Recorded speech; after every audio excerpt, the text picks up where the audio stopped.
Greetings gastronauts, this is KeefCooks, I'm Keef, and today I'm going to do a British takeaway bit of junk food, battered sausage and chips.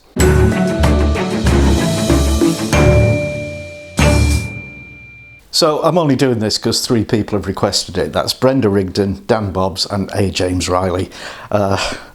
I hope it's what you're looking for, guys. And also shout outs to a couple of new fans on Patreon. That's Hazel Braun and Stephen Bishop. Thank you, guys. And a really big shout out to super fan Pete Servasio. Thanks, mate. Really appreciate it.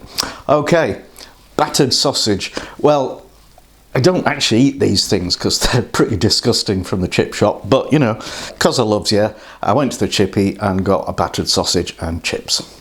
So really, when I go to a Chippy, I never actually have battered sausage because I just think it's carb overload and I prefer fish. So because I'm good to you, I'm doing some research, been to my local Chippy and I've got the things. Right, here we go. The battered sausage.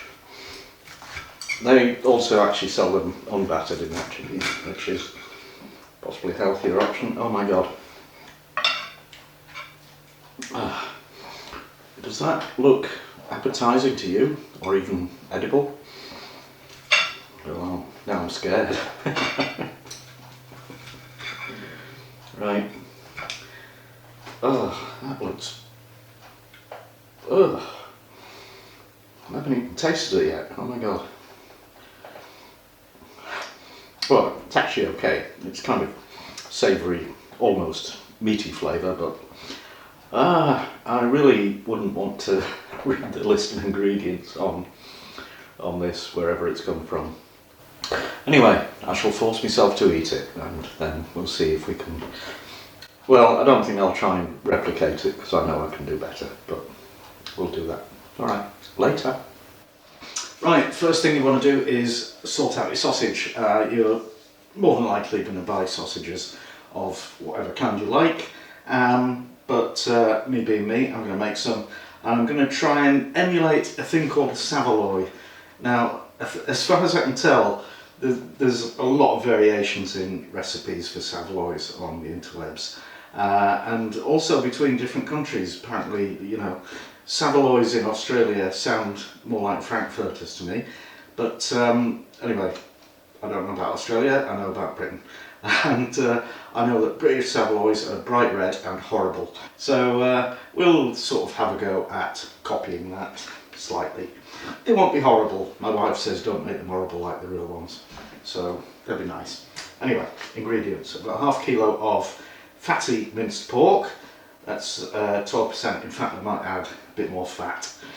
And we'll want about 15% breadcrumbs, because this is a British sausage and the filler, breadcrumbs or rusk, is essential. Don't avoid it and don't argue about it, it's just the way it is. A small onion, very finely minced, some water and some seasoning. This is 2 parts salt, 1 part each of white pepper, nutmeg, sage and sweet paprika. So let's get going. Now we need to mix up our spices.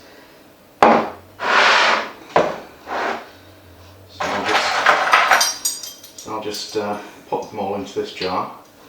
I probably won't use all of this mixture, but you never know. Also, you could use mace instead of nutmeg, and I would have done if I hadn't run out. So just give that a good old shake, rattle and roll. Showing the age there. And now mix together the other things. About 15%? Yeah. Oh, need to chop the onion up. This is all going to go through the mincer, so not bothered about cutting it too fine. But if you don't have a mincer, then you will want to cut it as fine as you can. Okay, onion chopped up. Splash of water and get your hands in. Actually, I don't know why I'm doing this. Well, I do. It's to get the water in. But now I'm going to put it through the mincer because we want a really fine mixture that's almost like a paste. In fact, you know, with frankfurters and things like that, it's actually an emulsion, which you can't really do that at home. But you know, try and get as close to a homogeneous paste as you can. Alright, so I've got the old mincer, and I'm just going to change the plate. That's the medium one, and I want the fine one.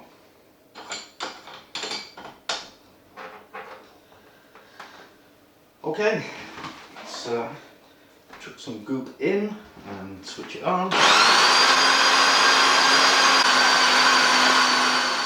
Okay, there's the super fine, mushy filling.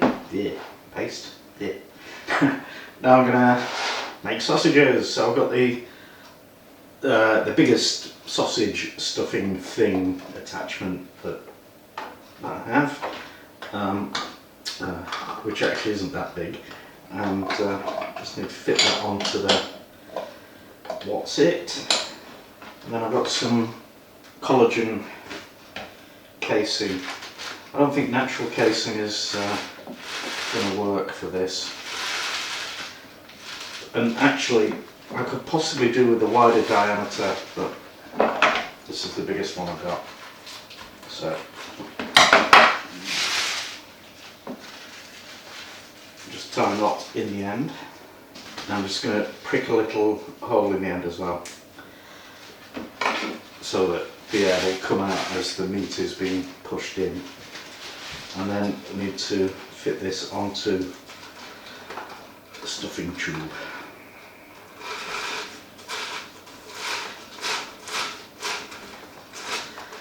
Yeah, I know. Calm down. Right, here we go. Let's turn him on and make sausage.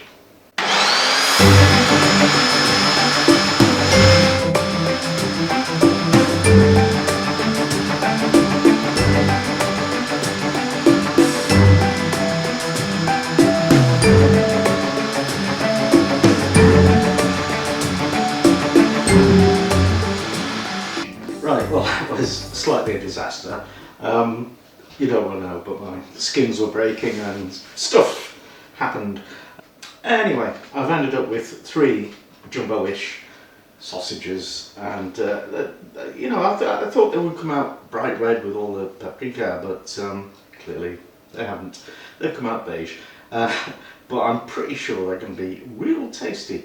Now, on the subject of sausage making, I should have done a shout out earlier for a guy who, well, I don't think this is his name, I think this is who he works for, CSA Chevaux Sans Abri, who used to be a butcher and thinks I'm the worst sausage maker in the world.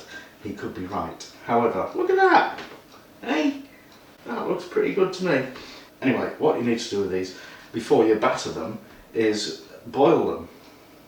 Yeah. Right, so I went away and left them boiling for about 15 minutes, and this is what happens. 2 of them have lost their skins and basically broken. One of them is sort of okay, and basically I didn't leave enough space in the skin for expansion, and yeah, however, all is not lost, and I think they'll still work pretty well, so we will carry on. Now I need to make some batter.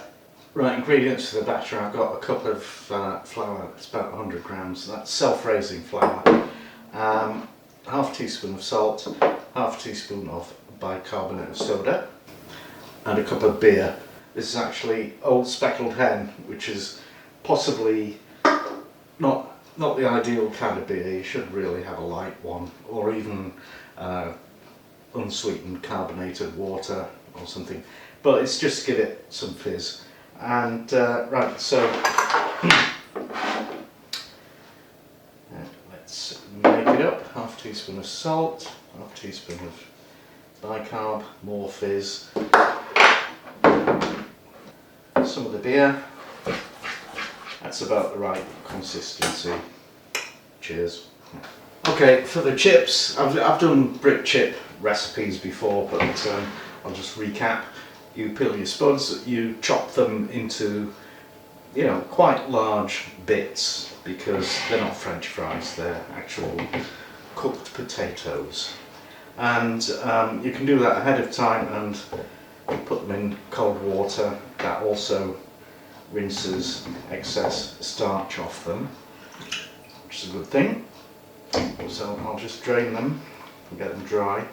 We're going to give them, I don't know, maybe 10 minutes at a low temperature. That's 140 Celsius. And then they can sit around while we do the sausages, and then in hotter fat we'll finish them off briefly. If you don't have a deep fat fry, you can obviously put a few inches of oil in a large saucepan. So basically you want the chips to partially cooked without, you know, basically to go soft without getting brown. Pop them in there to drain, and we'll turn the temperature up to 180 Celsius. Right, ready to cook the sausages, I think. So here they are. I know they don't look great. So you want to coat them in flour and then dip them in batter, get them nicely coated, and then just gently lower them into the fat. I want to get this batter sort of cooked before it hits the basket, because it'll stick to the basket and become unmanageable.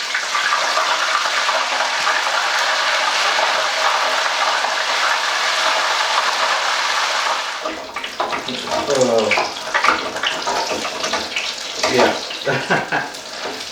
And also possibly a little bit overcooked already. The fat, I think, was a bit too hot. Right, so I've got my sausages keeping warm in a low oven, and now I'm just going to finish off the chips.